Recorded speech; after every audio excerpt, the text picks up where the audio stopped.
हाँ जी, next principle है authority and responsibility. ठीक है, क्योंकि विदाउट अथॉरिटी रिस्पॉन्सिबिलिटी यानी कि अधिकार ते जिम्मेवारियां इस तो बिना जो कोई फंक्शन परफॉर्म करना इम्पॉसिबल है। किसी मैनेजर जो कंपनी के भी मैनेजमेंट होंगी है कि मैनेजमेंट को भी कोई जो अथॉरिटी दिता है। मैनेजमेंट को अथॉरिटी कौन दिता है? Top level management. ठीक है, यानी कि कंपनी के CEO, chief executive officer and board of directors. ठीक है, और डिफरेंट जो डिपार्टमेंट जो लास्ट पॉइंट में पढ़े थे, जिवें प्रोडक्शन डिपार्टमेंट है, फाइनांस डिपार्टमेंट है, सर्विस डिपार्टमेंट है, एचआर डिपार्टमेंट है, उन्होंने जितने भी मैनेजर्स होंगे ने उन्होंने सारे मैनेजर्स को जो टॉप लेवल मैनेजमेंट वालों कुछ अथॉरिटीज दी जाती ने जिन्होंने परफॉर्म करके जो अपने टास्क को जो अचीव करते हैं। बट कली अथॉरिटी ही जी नहीं प्रोवाइड की जाती। जो भी किसी परसन को जो कंपनी अथॉरिटी मिलती है, अथॉरिटी के नाल रिस्पॉन्सिबिलिटी भी आती है। आपको जो भी किसी चीज का अधिकार मिलता है, काम करने का अधिकार मिलता है, तो उसके प्रति जवाबदेही भी जी सानू निभानी पैंती है, उसके प्रति अकाउंटेबिलिटी भी साडी होंदी है। ठीक है, सो अथॉरिटी की रिस्पॉन्सिबिलिटी जी नाल चलते हैं। ये प्रिंसिपल जो है कि इसका मतलब क्या है? It means the right to give orders and obtain ऑबिडेंस।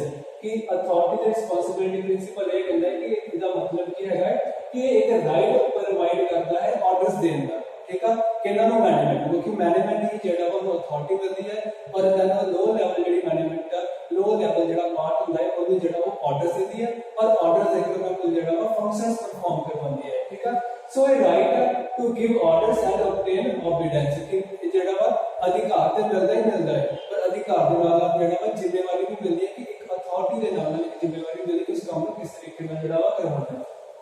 So two types of authority. ठीक है, ये जी अथॉरिटी है ये दो तरह की होती है।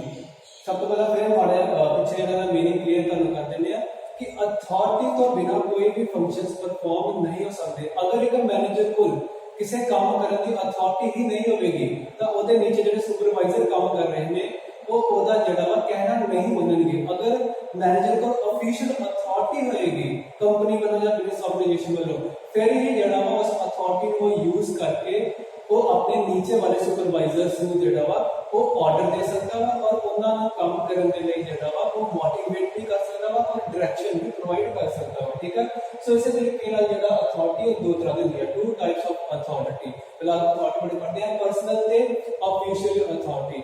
ऑफिशियल अथॉरिटी वो अथॉरिटी है जी सानू कंपनी के द्वारा या किसी इंस्टीट्यूशन के द्वारा मिलती है। ठीक है, किसी मैनेजर कंपनी के मैनेजर जो रिटन फॉर्म अथॉरिटी जी मिलती है, जिवें गवर्नमेंट सैक्टर सेंट्रल गवर्नमेंट और स्टेट गवर्नमेंट जो जिवें कि हम पता है कि कोरोना जो कोविड-19 जी डिसीज चलती पई है। सो हर जिले के हर डिस्ट्रिक्ट के जो डीसी ने ठीक है डिप्टी कमिश्नर उन्होंने स्टेट और सेंट्रल गवर्नमेंट वालों जो ऑर्डर्स आते हैं अथॉरिटी। ठीक है, और उन्होंने जो अथॉरिटी मिलती है कि स्टेट और सेंट्रल गवर्नमेंट वालों, और उस अथॉरिटी का यूज करते हुए अपने जिथे भी जिले के है ठीक है अपनी ड्यूटीज परफॉर्म करते हैं, वो आगे ऑर्डर इश्यूज करते हैं। ठीक है, अथॉरिटी के नाल रिस्पॉन्सिबिलिटी भी है, फिर उन्होंने जिम्मेवारी भी है। सो ये ऑफिशियल अथॉरिटी नहीं भी रिटन रूप के वालों किसी गवर्नमेंट के द्वारा या किसी प्रिस्क्राइब्ड जी वो इंस्टीट्यूशन जी कि रजिस्टर्ड इंस्टीट्यूशन है उसके द्वारा रिटन रूप के मिलती है।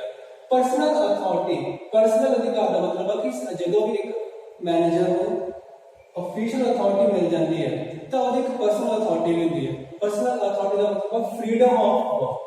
ठीक है, कि उन्हें एक वर्किंग एनवायरनमेंट मिले वो अधिकार है, पर वो कितना वर्क करना है, कितना उन्हें पॉलिसीज तैयार करनी है, वो सारी पर्सनल अथॉरिटी है। कोई भी उसके इंटरफेरेंस नहीं कर सकता, क्योंकि अगर तो आप जो काम इशू करने तो बाद बार-बार जो इंटरफेरेंस करांगे या मैनेजमेंट अथॉरिटी देने तो बाद बार-बार अपने मैनेजर के कामों के विच इंटरफेरेंस करेगी तो वो काम चंगी तरीके से परफॉर्म नहीं हो पाएंगे।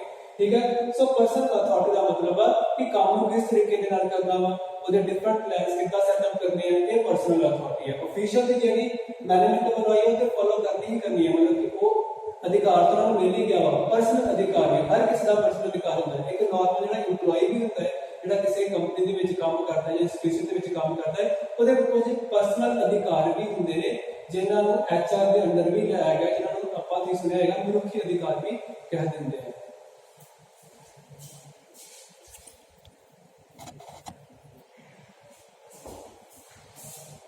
इस बारे में मैं एक एग्जांपल देना चाहूँगा, ठीक है।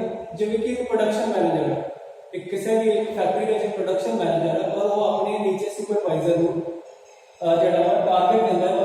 प्रोडक्शन मैनेजर ऑटोमोबाइल कंपनी का एक प्रोडक्शन मैनेजर है, ठीक है। टू व्हीलर कंपनी जी प्रोड्यूस करती है।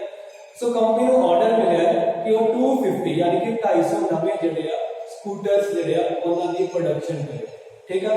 प्रोडक्शन मैनेजर्स को एक अथॉरिटी दे दी गई है ऑफिशियल्स वालों, यानी कि ਉਹਦੀ मैनेजमेंट वालों, ठीक है। वो ऑफिशियल अथॉरिटी कह सकते हैं, जो ऑफिशियल अथॉरिटी मिलती है कि वो प्रोडक्शन कर सकता वा 250 स्कूटर्स का, ठीक है।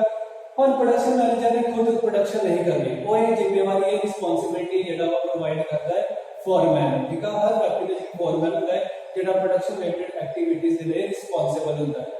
और इतने जेड़ा प्रोडक्शन मैनेजर ने फोरमैन को जेड़ा है वो क्या है कि 250 स्कूटर्स की प्रोडक्शन जेड़ी है शुरू करे।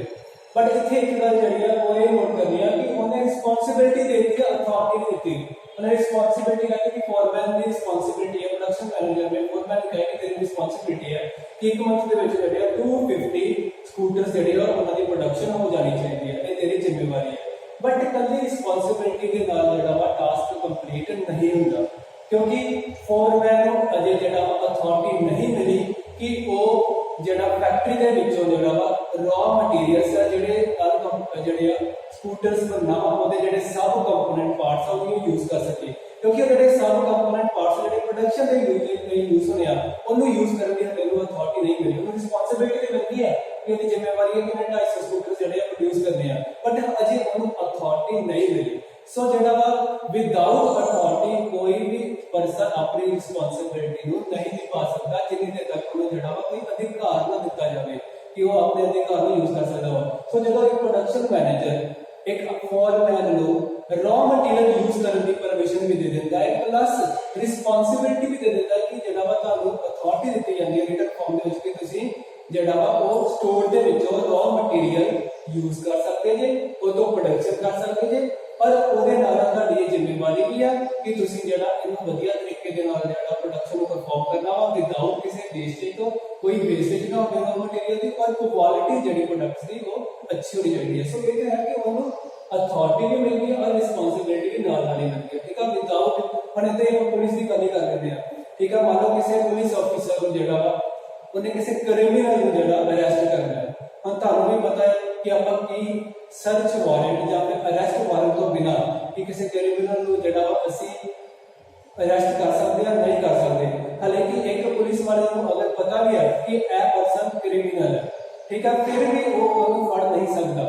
ਉਹਦੀ ਰਿਸਪਾਂਸਿਬਿਲਿਟੀ ਹੈ ਕਿ ਉਹ ਉਹਨੂੰ ਫੜੇ, ਅਗਰ ਉਹਨੇ ਕੋਈ ਕ੍ਰਾਈਮ ਕੀਤਾ ਉਹਨੂੰ ਫੜ ਨਹੀਂ ਸਕਦਾ ਜਿੰਨੀ ਦੇਰ ਤੱਕ ਉਹਨੂੰ ਅਥਾਰਟੀ ਨਹੀਂ ਮਿਲ ਜਾਂਦੀ, ਠੀਕ ਹੈ। ਅਥਾਰਟੀ ਕੀ ਹੈ? ਇੱਕ ਅਰੈਸਟ ਵਾਰੰਟ, ਠੀਕ ਹੈ। ਜਦੋਂ ਵੀ ਉਹਦੇ ਸੁਪੀਰੀਅਰ ਤੋਂ ਉਹਨੂੰ ਅਰੈਸਟ ਵਾਰੰਟ ਮਿਲ ਜਾਏਗਾ ਤਾਂ ਉਹਨੂੰ ਅਥਾਰਟੀ ਵੀ ਮਿਲ ਗਈ ਔਰ ਉਹਦੀ ਜ਼ਿੰਮੇਵਾਰੀ ਵੀ ਬਣ ਗਈ ਕਿ ਉਹਨਾਂ ਕੋਲ ਪਾਵਰ ਆ ਗਈ ਕਿ ਉਹਨੂੰ ਅਰੈਸਟ ਵੀ ਕਰ ਸਕਦਾ ਹੈ ਤੇ ਆਪਣੀ ਜ਼ਿੰਮੇਵਾਰੀ ਵੀ ਜਿਹੜੀ ਹੈ ਨਿਭਾ ਸਕਦਾ ਹੈ। ਸੋ ਇਹ ਪ੍ਰਿੰਸੀਪਲਸ ਤੁਹਾਨੂੰ ਜਿਹੜਾ